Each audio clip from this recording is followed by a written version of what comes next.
හොඳයි සුබ දවසක් සියලු දෙනාටම Golden Talks IELTS Academy වෙනුවෙන් සියලු දෙනාම සාදරයෙන් පිළිගන්නවා.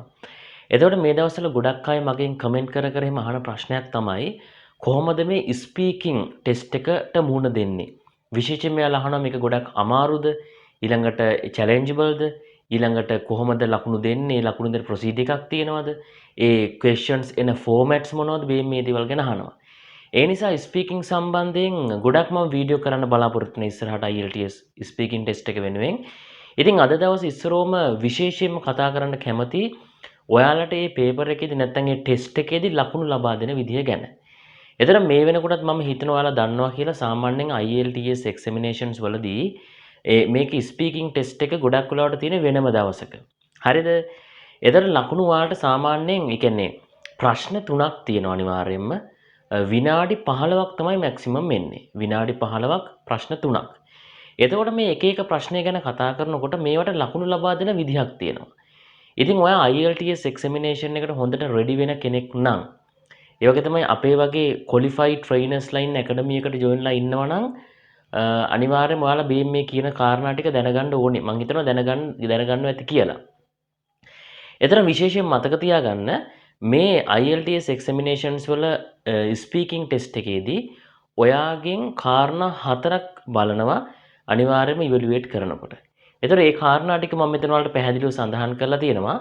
පළවෙනි එක තමයි fluency and coherence කියන එක. මම එකින් එක පොඩ්ඩක් විස්තර කරගෙන යන්න. fluency and coherence කියලා කියන්නේ ඇත්තටම මේක points දෙකක්. නමුත් එක point එකක් විදිහට තමයි ගණන් ගන්න. අනිත් කාරණා තමයි මෙතන points 4ක් තියෙනවනේ. ඒ බලන criteria 4ක් තියෙනවනේ. එතකොට ලකුණු 125 ගානේ තමයි දෙන්නේ. ඒක සම්පූර්ණ ලකුණු 100 එන්නේ මේ විදිහට ඒ ප්‍රශ්නෙට. 125 ගානේ දෙන්නේ. එතකොට හොඳට මතක තියාගන්න මේ fluency කියලා කියන එකේ අර්ථය මොකක්ද? ඔයාගේ චතුර බව කියන එක. එතන ගොඩක් වෙලාවට මේ fluency කියන එකෙන් points දෙකක් බලනවා. පළවෙනි එක තමයි less pauses. අපි දන්නා pause එකක් කියලා කියන්නේ හිස්තැන් තිය ගග කතා කරන්නේ. නේද? අන්න එක තමයි pauses කියලා කියන්නේ. ඒවා ගොඩක් අඩු වෙන්න ඕනේ. ඊළඟ තමයි ඔයාගේ ස්පීච් එක ගොඩක් ක්ලියර් වෙන්න ඕනේ. දැන් මෙතන මේ pauses අඩු වුණා කියලා එක දිගට කතා කරගෙන යන්නේ නැහැ. මොකද ඒක එක්සැමිනර්ට හොඳට අන්ඩර්ස්ටෑන්ඩ් වෙන්න ඕනේ. ඒ නිසා ක්ලියර් වෙන්න ඕනේ. අනවශ්‍ය pausings නැතුව අර ගාන එක ගොඩක් තියාගන්න නැතුව කතා කරන එක තමයි මෙතනදී මේ fluency කියන එකේදී බලන්නේ. එතන මේ coherence කියලා කියන්නේ මොකක්ද? මේ coherence කියන එකේදී බලන්නේ ඇත්තටම ඔයා හරියටම point එකට කතා කරනවද කියන එක. දැන් ඉදිරි වීඩියෝස් වලදී මම මේ වගේ questions අරගෙන ඒ වගේ ඒවට කතා කරන විදිහම කියලා දෙන්නම් ඔයාලට. එතකොට හොඳට මතක තියාගන්න ඔයා හරියටම point එකට කතා කරනවද කියන එක තමයි මේ coherence කියන එකේදී ඔයාලගෙන් බලන්නේ. දෙවැනි කාරණේ තමයි මේ lexical resource කියන එක. අපි තව වචනයක් සරලවම කිව්වොත් vocabulary වචනමාලාව කියන එක ඉතාමත් වැදගත්. හොඳට මතක තියාගන්න සාමාන්‍ය spoken English class එකකට වඩා ඇත්තටම IELTS class එකක් වෙනස් වෙන්න කාරණයක් තමයි මේක. ඒ තමයි අපි දැන් සාමාන්‍යයෙන් ස්පීකින් ගැන කතා කරද්දී අපිට එකම වචනේ රිපීට් කර නැවත ඕනතරම් ප්‍රමාණයක් යොදන්න පුළුවන්. හැබැයි IELTS examination එකේදී ඔයාගෙන් බලන්නේ ඔයාට කතා කරන්න පුළුවන්ද කියන එක වගේම ඔයාගේ language skill එක බලනවා. language ability එක බලනවා. එතකොට මේ fluency කියන එකේදී වගේම මේ vocabulary එකත් ඉතාමත් වැදගත්. ඒ නිසා මතක තියාගන්න ඔයා මේ වගේ ස්පීච් එකේදී repetition කියන එක avoid කරන්න ඕනේ. නැවත එකම දේ කියන එක නවත්තන්න ඕනේ. ඔයා එහෙම එකම දේ කියනවා නම් අපි ඒක නිකන් paraphrasing කියලා. අර වෙනම සමාන වචන සමාන අර්ථ වෙන වචන ඔයා අනිවාර්යයෙන්ම මේකෙදි යොදන්න ඕනේ. ඊළඟ කාරණේ තමයි කොයිම වෙලාවකවත් එකම idea එක එකම point එක duplicate කරන්න යන්න එපා. නැවත භාවිතා කරන්න යන්න එපා. අනිත් එක තමයි ඔයාට මේක ලියනකොට ඔයාට මේක කතා කරනකොට ඇත්තටම ඔයා හිතන්නකෝ ඔයා මොකක් හරි දැන් as an example අපි agriculture sector එකට අදාළ question එකක් දීලා තියෙන්නේ කියලා. ඒතකොට සාමාන්‍ය කෙනෙක් agriculture ගැන ලොකුවට study කරපු නැති කෙනෙක් කතා කරනකොට එයාට day to day words use කරගෙන day to day expressions use කරගෙන සාමාන්‍යයෙන් කතා කරන්න පුළුවන්. හැබැයි ඔයා හිතන්න ඔයා agriculture graduate කෙනෙක්. එහෙම නැත්නම් undergraduate කෙනෙක් කියලා හිතන්නකෝ. ඒතකොට ඔයා ගොඩක් මේ graduate මේ agriculture සම්බන්ධයෙන් ඒ අදාළ terms දන්නවනේ special particular terms දන්නවනේ. අන්න ඒ වගේ වෙලාවට ඔයාට කියනවා පුළුවන්කමක් තියෙනවා නම් ඒ advance terms advance words use කරන්න කියලා වගේ ස්පීච් එකේදී මොකද අනිවාර්යයෙන් මේක ඔයාට ලකුණු ඇඩ් කරගන්න හොඳම හොඳ ක්‍රමයක්. ඊළඟ තමයි මේ ප්‍රොනන්සියේෂන් කියන එක. අපි සිංහලෙන් කතා කරොත් උච්චාරණය කියන එක. එතන ගොඩක් අය හිතන දෙයක් තමයි මේ IELTS එක්සැමිනේෂන් කරන්න බලාගෙන අපේ ක්ලාසස් වලට ජොයින් වෙද්දී ගොඩක් අය හිතන දෙයක් තමයි they have to talk like native speakers. එයාලා මේ native speakers නැත්තම් English countries වල ඉන්න කට්ටිය වගේ pronounce කරන්න ඕනේ කියන එක. එහෙම එකක් නෑ guys. ඒක හොඳට මතක තියාගන්න. ඒ කියන්නේ ඔයා මේ දැන් as an example Sri Lankan person කෙනෙක් බ්‍රිටිෂ් කෙනෙක් වගේ ප්‍රොනවුන්ස් කරන්න අවශ්‍ය නැහැ. ඒක ලොකු විහිළුවක් ඇත්තටම. එහෙම කරන්න පුළුවන් නම් ප්‍රශ්න නැහැ. නමුත් ඒ වෙනුවෙන් වෙනම අපි කාලය වැය කරගෙන ස්ට්‍රෙස් එකක් ගන්න අවශ්‍ය නැහැ. ඒ කියන්නේ මේකයි හැම වෙලේම මෙයාලා රෙස්පෙක්ට් කරන මේ ලෝකලිටි කියන එකට. ඒ කියන්නේ එක එක රටවල ඒ ස්පීක් කරන විදිය ඒ උච්චාරණයන්ට එයාලා රෙස්පෙක්ට් කරනවා. ඉතින් ප්‍රශ්නයක් නැහැ.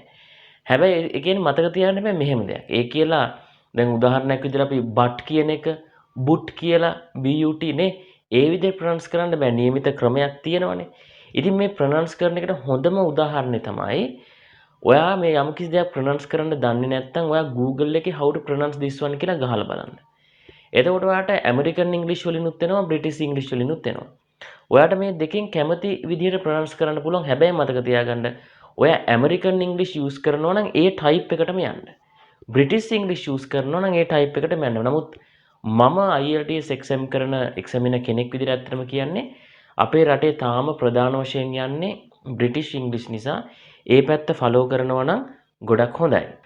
ඊළඟ කාරණේ තමයි ඔයා ඉමිටේට් කරන්න අවශ්‍ය නැහැ නේටිව් ස්පීකර්ස් ලව. වැදගත් වෙන්නේ අර පුළුවන් තරම් ඇකියුරේට් විදිහට ප්‍රොනවුන්ස් කරන එක. දැන් උදාහරණයක් විදිහට මම කියන්නම් ලංකාවේ ඉතාමත් ප්‍රසිද්ධ IELTS ස්පීකර් කෙනෙක් තමයි සස්කියා කියලා කියන්නේ. ඔයාලා ගහලා බලන්න Google එකේ YouTube එකේ ගහලා බලන්න ඇත්තටම සස්කියා කියලා. එයාගේ සාමාන්‍යයෙන් එයාගේ ස්පීච් වල 9.8.5 වගේ අවස්ථා තියෙනවා. සාමාන්‍යයෙන් එයා 9 point ම ගන්නවා. හැබැයි මට මතකයි එක වීඩියෝ එකක එයාට 9 point හම්බෙන්න එයාට දෙන්නේ 8.5 ස්පීකින් වලට.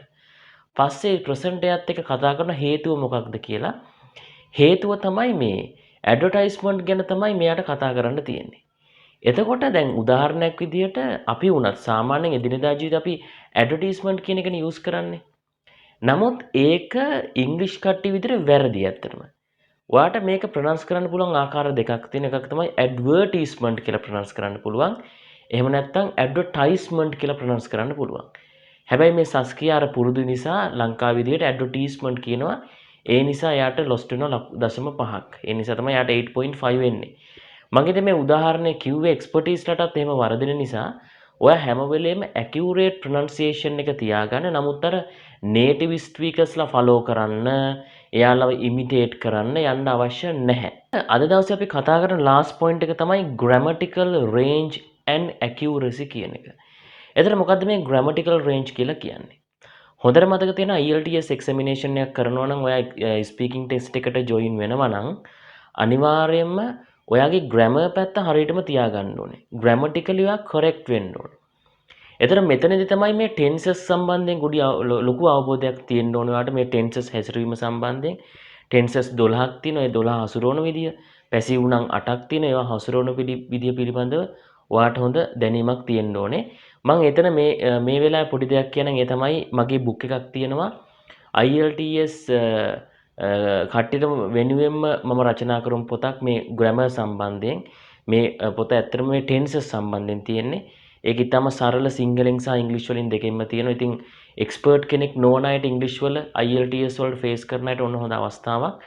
අපි ඔක්කොම විස්තර ඩිස්ක්‍රිප්ෂන් එකේ දාලා තියෙනවා. ඉතින් ඔයාලට බුක් එක ගන්න පුළුවන්. ගෙදරටම ඔයාලට බුක් එක ගෙන්න ගන්න පුළුවන්. පොඩි දෙයක් කතා කරේ මේ ඇඩ්වර්ටයිස්මන්ට් එකක් විදිහට නෙවෙයි. ඒක ඔයාලා වෙනුවෙන් කරලා තියෙන ඔයාලට වැදගත් නිසා.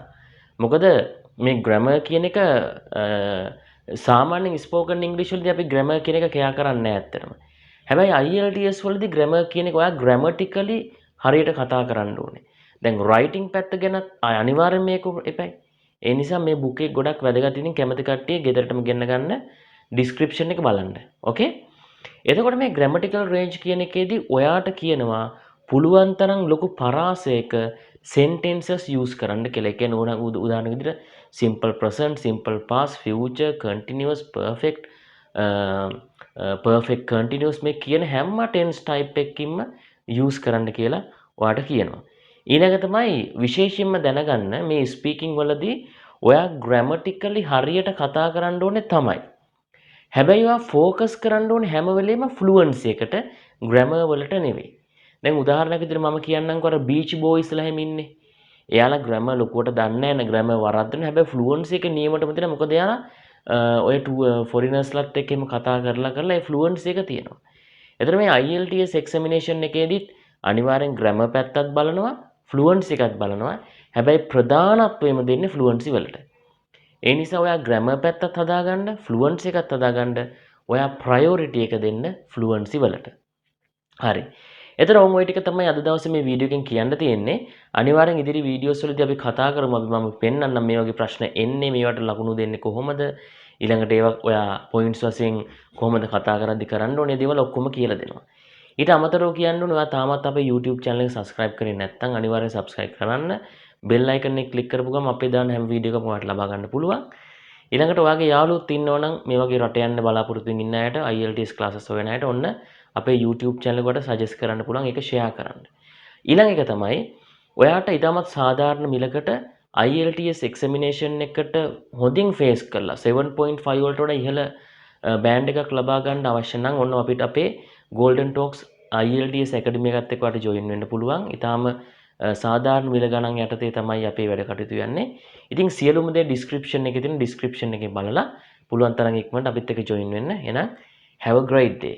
විභාග ජයග්‍රහණය සඳහා සහ රැකියා අවශ්‍යතා සඳහා ඉංග්‍රීසි වාක්‍ය ගොඩනැගීම ඔබට තවමත් අපහසුද?